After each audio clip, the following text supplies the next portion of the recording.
जय माँ इंद्राक्षी, जय अम्बे। इंद्राक्षी धाम में दर्शकों आप सभी का हम हार्दिक स्वागत करते हैं। आज के दिन जिन जातकों का जन्म दिवस है, मैरिज एनिवर्सरी, उन सभी को हमारी तरफ से बहुत बहुत शुभकामनाएं। आज बड़ा ही हृदय को छूने वाला सब्जेक्ट हमने लिया है। क्या कि यदि इंसान अपनी संतान को बहुत अच्छे से पालता पोसता है, हर व्यक्ति, उसके बावजूद भी वही संतान हमें पीड़ा दे रही हो, उस स्थिति में हमें क्या करना चाहिए? अपनों से ही मिल रही हो पीड़ा, तो उस समस्या का निवारण कैसे हो सकता है? और इस प्रकार की समस्या बहुत लोगों के साथ आ जाती है, तो उसका निवारण क्या है और उसका कारण क्या है, दोनों चीजें बताएंगे। पहले आज का हम पंचांग देख लें। 3 जून सन 2023, दिन शनिवार, संवत 2080, ज्येष्ठ मास, शुक्ल पक्ष, तिथि आज चतुर्दशी है, नक्षत्र विशाखा है, राहु काल 9 से 10:30, दिशा सूल पूर्व दिशा। सबसे पहली बात, संतान पीड़ा दे या शरीर पीड़ा दे या मन पीड़ा दे या हमें रिश्ते पीड़ा दें, उस पीड़ा का सबसे पहला कारण हम स्वयं भी होते हैं। कई बार हमारी ही गलती होती है, लेकिन वो हमें नजर नहीं आती, तो भी एक कारण होता है। हमारा प्रारब्ध, हमारा ग्रह, हमारा कर्म कमजोर है, तभी हमें वो पीड़ा मिली है। कहते हैं ना, पूत कपूत हमारे घर में क्यों हुआ? भाई हमारे ग्रह अच्छे नहीं थे, हमारा कोई प्रारब्ध माड़ा था, हमारा कोई प्रारब्ध कमजोर था, जिसकी वजह से आज अपनी ही बच्चों से, अपनी ही संतान से हमें पीड़ा मिली, अपने ही रिश्तों से हमें पीड़ा मिल रही है। तो पहली कमी, आप माने ना माने, कहीं ना कहीं हमारी भी होती है। और कई बार हम सोचते हैं कि हमने इस जीवन में तो कोई ऐसा अपराध नहीं किया, हमने इस जीवन में तो ऐसा कोई पाप नहीं किया, हमने इस जीवन में तो ऐसा कुछ भी नहीं किया। लेकिन इस जीवन में भले ना किया हो, कई कई जन्मों के लेखे जोखे, कई कई जन्मों के हिसाब हमें देने पड़ते हैं, समझे? तो इसलिए अब यहाँ पर तो ये बात सेट हो जाती है, हमें उसके लिए क्या करना होगा बताएंगे आपको। अब एक होती है आपकी हाथ की रेखाएं। हाथ की रेखाओं में लिटिल फिंगर के नीचे यहाँ पर ये बुध पर्वत होता है ना? तो बुध पर्वत के नीचे, अब पर्वत का मायने भी बता देता हूँ आपको, कि जब हम किसी व्यक्ति की कुंडली को देखते हैं तो वहाँ ग्रह कह करके पुकारते हैं, हाथ को देखते हैं तो ग्रह का नाम बदल करके पर्वत हो जाता है, ठीक है? बुध ग्रह और यहाँ बुध पर्वत, मरकरी माउंट। आपके बुध पर्वत के नीचे जो संतानिक क्षेत्र है, संतानिक रेखाएं हैं, और यहाँ ये शुक्र, और शुक्र के ऊपर थोड़ा सा मंगल। अगर ये अवरुद्ध है, ये दबा हुआ है, ये सही नहीं है, तो आपसी रिश्तों में मतभेद होगा, एक नजदीकी रिश्तों से हमें पीड़ा प्राप्त होगी। संतान रेखा पर एक तिर्यक रेखा का काटना, एक अंकुश जैसे निशान होना, कुंदुक का चिन्ह होना, कटी हुई फूल पत्ती का निशान सा होना, तलवार जैसी नोक का बना होना, कहीं ना कहीं हमें संतान से पीड़ा होगी। ये संकेत हैं, ऐसा नहीं है इन रेखाओं की वजह से ऐसा हो रहा है, ये संकेत हैं कि ये रेखाएं ऐसी हैं, आपके साथ ऐसा होगा। ऐसे ही सूर्य मंगल, आप माने न माने, आपकी जन्म पत्रिका में सूर्य मंगल अच्छे ना हो और उधर से पंचम भाव भी आपका शुभ ना हो, तो भी आपको संतान से पीड़ा मिलेगी। और कई बार तो ऐसी पीड़ा हमें मिलती है, हम किसी से कह भी नहीं पाते हैं, किसी से जिक्र भी नहीं कर पाते हैं, अंदर ही अंदर खोखले हो जाते हैं, अंदर अंदर अशांत रहते हैं, किसी से बात करने को मन नहीं करता, आखिरकार हम भी बीमार होने लगते हैं, हम चिड़चिड़े हो जाते हैं। तो आप देखो, ज्योतिष एक बहुत बड़ी विद्या है। मैं ये नहीं कहता कि आप किसी चीज़ पे आंख बंद करके विश्वास करें, लेकिन हर चीज़ पे अंधविश्वास भी बुरा होता है।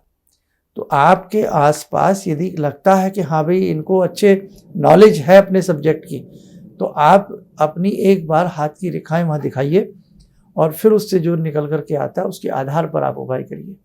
नग नगीने पहनने की आवश्यकता नहीं है, नग नगीनों में वो बात नहीं है जो बात भगवान के नाम में है।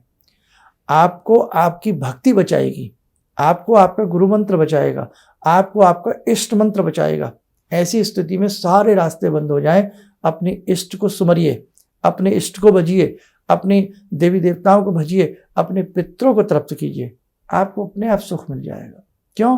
कहीं किस जन्म में हमने इससे कोई अपराध हुआ है, कोई गलती हुई है, और वो गलती क्षमा हो सकती है, वो गलती दूर हो सकती है, वो प्रारब्ध कट सकता है, मिट सकता है आपकी अपनी इष्ट की साधना से। आपके इष्ट में इतना बल है, आपके गुरु की भक्ति में इतना बल है कि आपके प्रारब्ध को चकनाचूर कर सकती है आपकी भक्ति। लेकिन अब वो भक्ति कौन सी करें, कैसे करें, किन मंत्रों का पाठ करें, तो ये थोड़ी सी जानकारी आपको लेनी पड़ेगी। अब हम अपनी तरफ से आपको क्या बताना चाहते हैं उसे आप ध्यान से सुनें। सबसे पहली बात तो भगवान न करे आपकी संतान आपको पीड़ा दे, आपके रिश्ते आपको पीड़ा दें। हम तो यही जगजननी से प्रार्थना करते हैं आपके लिए। लेकिन एक बहुत अच्छा मंत्र है दुर्गा सप्तशती में, क्या? सर्वा बाधा विनिर्मुक्तो धन धान्य सुतान्वित मनुष्य मत प्रसादेन भविष्यति न संशय। सर्वा बाधा विनिर्मुक्तो धन धान्य सुतान्वित मनुष्य मत प्रसादेन भविष्यति न संशय। सुनने में बहुत लोग जो मंत्र वगैरह नहीं पढ़ते हैं उन्हें लगेगा हम कैसे पढ़ पाएंगे, अरे पहले आप लोग हथियार डाल देते हो, पहले आपका मनोबल तोड़ लेते हो, और आपका मनोबल आपका मन तोड़ देता है। ऐसे क्यों सोच रहे हो आप? कितने बड़े बड़े फिल्मी गाने आप लोग याद कर लेते हैं, कितनी बड़ी बड़ी शेर व शायरी, गजल, पुरानी पुरानी बातें आपको याद रहती हैं। 2 लाइनों का मंत्र आप नहीं पढ़ सकते, और फिर बहुत लोग कहेंगे हमसे गलत हो गया तो ये हो जाएगा। ऐसे बहुत लोग बहेलिए भी हैं, आपको डरा देते हैं, आप गलत मंत्र पढ़ोगे ये। अरे कोई आंधी नहीं आती, कोई आफत नहीं आती भैया। आप कहाँ दिक्कत आती है? जब हम किसी शमशान में बैठे, कोई भूत प्रेत की सिद्धि कर रहे हैं, कोई यक्षिणी साधना कर रहे हैं, कोई तंत्र मार्ग की सिद्धि कर रहे हैं, वहाँ गुरु का निर्देशन आवश्यक है। लेकिन भोली भक्ति के लिए, सादी भक्ति के लिए आप सिंपल मंत्र जो भी होते हैं बेधड़क होकर पढ़िएगा। भगवान सबको क्षमा करते हैं। देवी हैं वो माँ हैं। आपका बच्चा गोदी में लेटा है, आपके बाल खींच ले, क्या आप उसको मारते हैं? क्या उससे नाराज होते हैं? नहीं, बहुत प्यार से उसके हाथों से अपने बालों को छुड़ा लेते हैं। होता है ना ऐसा? आपका बच्चा कुछ गलत करने जा रहा है, आप उसकी उस गलती को भी ढांपने का प्रयास करते हैं और उस बच्चे को सुधारने का प्रयास करते हैं। लेकिन ये नहीं कि उसे आप अभिशाप देते हैं, श्राप देते हैं, बद्दुआएं देते हैं। ऐसा नहीं होता। वो जग की माँ है, तो जग की माँ जग जननी है। आपसे अगर कहीं कुछ अशुद्धि भी थोड़ी बहुत रह जाती है तो वो कुपित नहीं होती है। माता कभी कुमाता नहीं हो सकती। हमारी बात ध्यान रखना आप लोग। इसलिए सबको सुनिए, सबको ध्याइए, लेकिन कई बार आपका जो अपना मन है ना, अंतर्मन, उससे भी काम लिया करें कि हाँ भाई ये सही बता रहे हैं, ये चीज़ गलत बताई जा रही है। अपना मनोबुद्धि बल भी लगाया करें।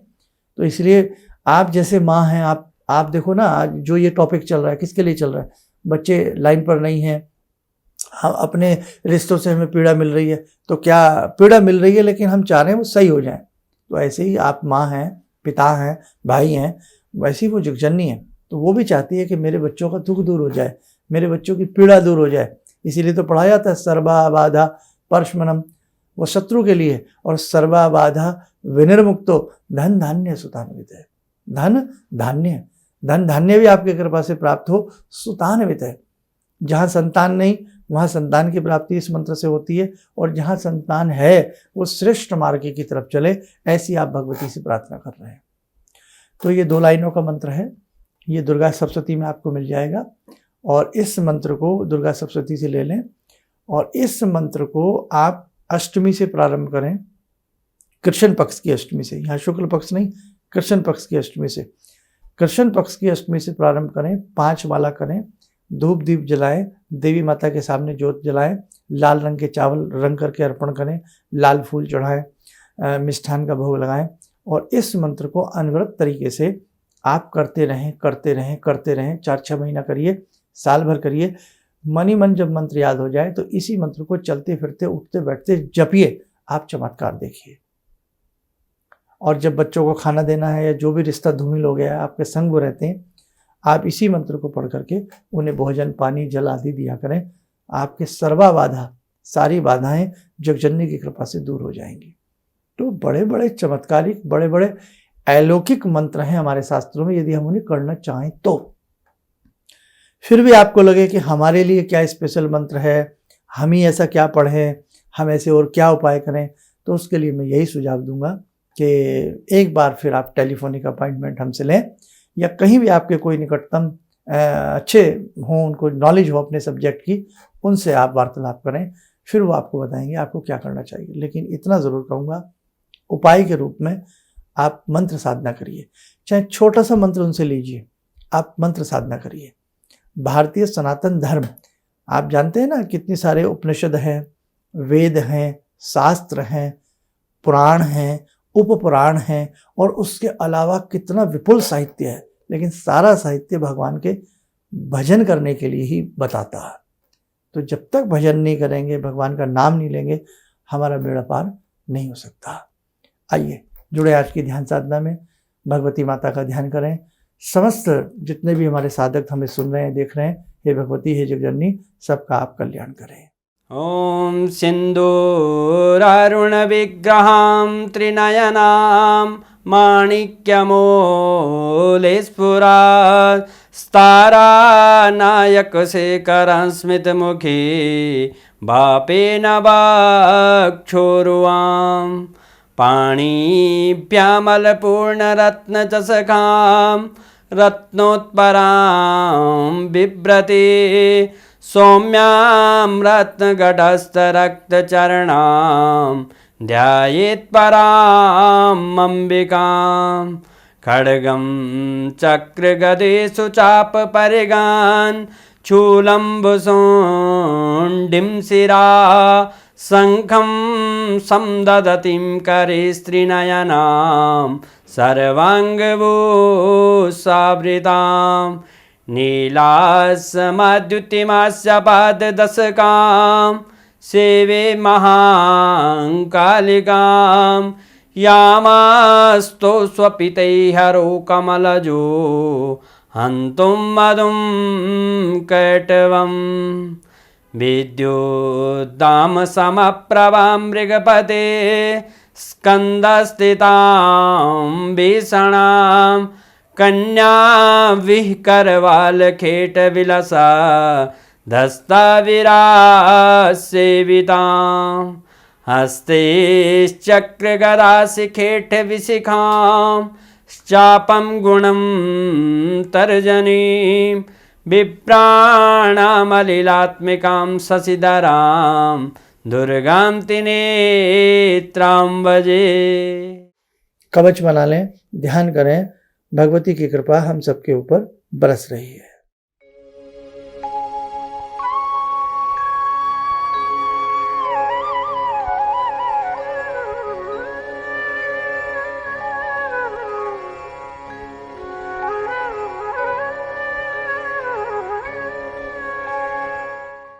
ओम बोलते हुए नेत्र खोलें, सामान्य हो जाए। और हाँ, एक कड़ी और, इंद्राक्षी धाम में जो भी पूजा पाठ आप लोगों के लिए कराई जाती हैं, जैसे 18 जून का कार्यक्रम है, आने वाला है, बहुत कम समय रह गया है, तो चाहे उसमें हम शिव पिंडी का पूजन कराते हैं, पार्थिव शिवलिंग पूजन कराते हैं, दुर्गा सप्तशती का कोई पूजन अनुष्ठान कराते हैं, या कुछ भी कराया जाता है, जब आपको हम सबको बुलाते हैं, आप श्रद्धा से आइए, वहाँ बैठ कर के अच्छे से पूजन करिए। उस पूजन में आने से भी आपका विशेष प्रकार का कल्याण होता है। तो जो भी पीड़ा पा रहे हों, परेशानियों में हों, और इस प्रकार के जितने भी हमारे आयोजन होते हैं वो निःशुल्क होते हैं। जो भी हम सामूहिक पूजन इंद्राक्षी धाम की तरफ से कराते हैं वो सामूहिक होते हैं, और हमारा प्रयास होता है कि जो भी वहाँ पूजन सामग्री भी प्रयोग आए, आपके काम आए, वो भी आपको संस्थान की तरफ से हम लोग देने का पूरा प्रयास करते हैं। और इस बार का जो 18 जून का पार्थिव शिवलिंग का जो पूजन है, ये आपके कष्टों के निवारण के लिए है, पितरों की संतुष्टि के लिए है, तुष्टि के लिए है, और आपकी मंगल कामनाएं पूर्ण हो उसके लिए है। इसमें आपको पार्थिव शिवलिंग मिट्टी के वहीं दिए जाएंगे, और बाकी जो भी पूजन की सामग्री है वो आपको सब वहीं दे दी जाएगी, और किसी तरह का इसमें कोई शुल्क नहीं है। और बाकी तो देखो आपकी अपनी भावना है, जितनी भावना से हम भगवान को भजते हैं उतना ही हमारा कार्य बन जाता है। तो मैं आपसे निवेदन करता हूँ, हालांकि सीटें तो सारी फुल हो गई हैं, क्योंकि एक हॉल में बैठने का एक हिसाब भी होता है। तो जो लोग आ रहे हैं बहुत सात्विक मन से आएँ, आनंदित मन से आएँ और भगवान का भजन करते हुए घर से जब चलें, नमः शिवाय या निवारण मंत्र, देवी के मंत्र का जाप करते हुए आप 18 तारीख की प्रातः 9:30-10 बजे तक, हद से हद 10 बजे, नहीं तो 9-9:30 बजे के आसपास पहुंचने का आप लोग प्रयास करें। आप स्वस्थ रहें, सुखी रहें। इन्हीं शुभकामनाओं के साथ हम अपनी वाणी को विराम देते हैं। जय जय अम्बे। ऑर्डर्स मेरे पास लगभग ना के बराबर थे। मेरी फैक्ट्री लग रहा था कि शायद मुझे बंद करनी पड़ेगी, कोई दूसरा बिजनेस करना पड़ेगा। मैंने नाम बहुत कमा लिया, लेकिन पैसा मेरे पास बिल्कुल नहीं। टीवी में एक छोटा सा मंत्र, अभी तंत्र मंत्र की बात हो रही थी, तांत्रिक मंत्र रहा होगा, मैं इतना अनुभवी नहीं हूँ, मैं इतना ज्ञानी नहीं हूँ। मैंने उस मंत्र को पढ़ा, रविवार के दिन उन्होंने पढ़ने के लिए बताया था। मैंने मंत्र पढ़ा, भंवर वीर तू चेला मेरा, खोल दुकान कहा कर मेरा। मैंने उन दानों को बिखेरा और आप यकीन नहीं मानेंगे, मैंने दोपहर के समय में ही मेरे पास फ़ोन आने लगे, ऑर्डर्स। आज की तारीख में मैं इतना परेशान हूँ, इतने ऑर्डर्स हैं मेरे पास, लेकिन आज भी मैं परेशान हूँ क्योंकि मैं उन ऑर्डर्स को एग्जीक्यूट नहीं कर सकता। अभी भी मुझे आपकी ही शरण चाहिए। ऑर्डर्स मेरे पास बहुत हैं। किसी भी समस्या के समाधान के लिए मिले प्रसिद्ध हस्तरेखा एवं वास्तु विशेषज्ञ प्रोफेसर धर्मेंद्र शर्मा जी से। नोट: शिविर में भाग लेने हेतु एवं व्यक्तिगत रूप से मिलने के लिए कॉल करने का समय सुबह 10 बजे से शाम 6 बजे तक। हमारे विभिन्न ज्ञानवर्धक कार्यक्रम देखने के लिए आप हमें अभी सब्सक्राइब करें, बेल आइकन को प्रेस करें ताकि आप देख सकें हमारा कार्यक्रम सबसे पहले। और अधिक जानकारी के लिए फेसबुक पेज को लाइक करना न भूलें।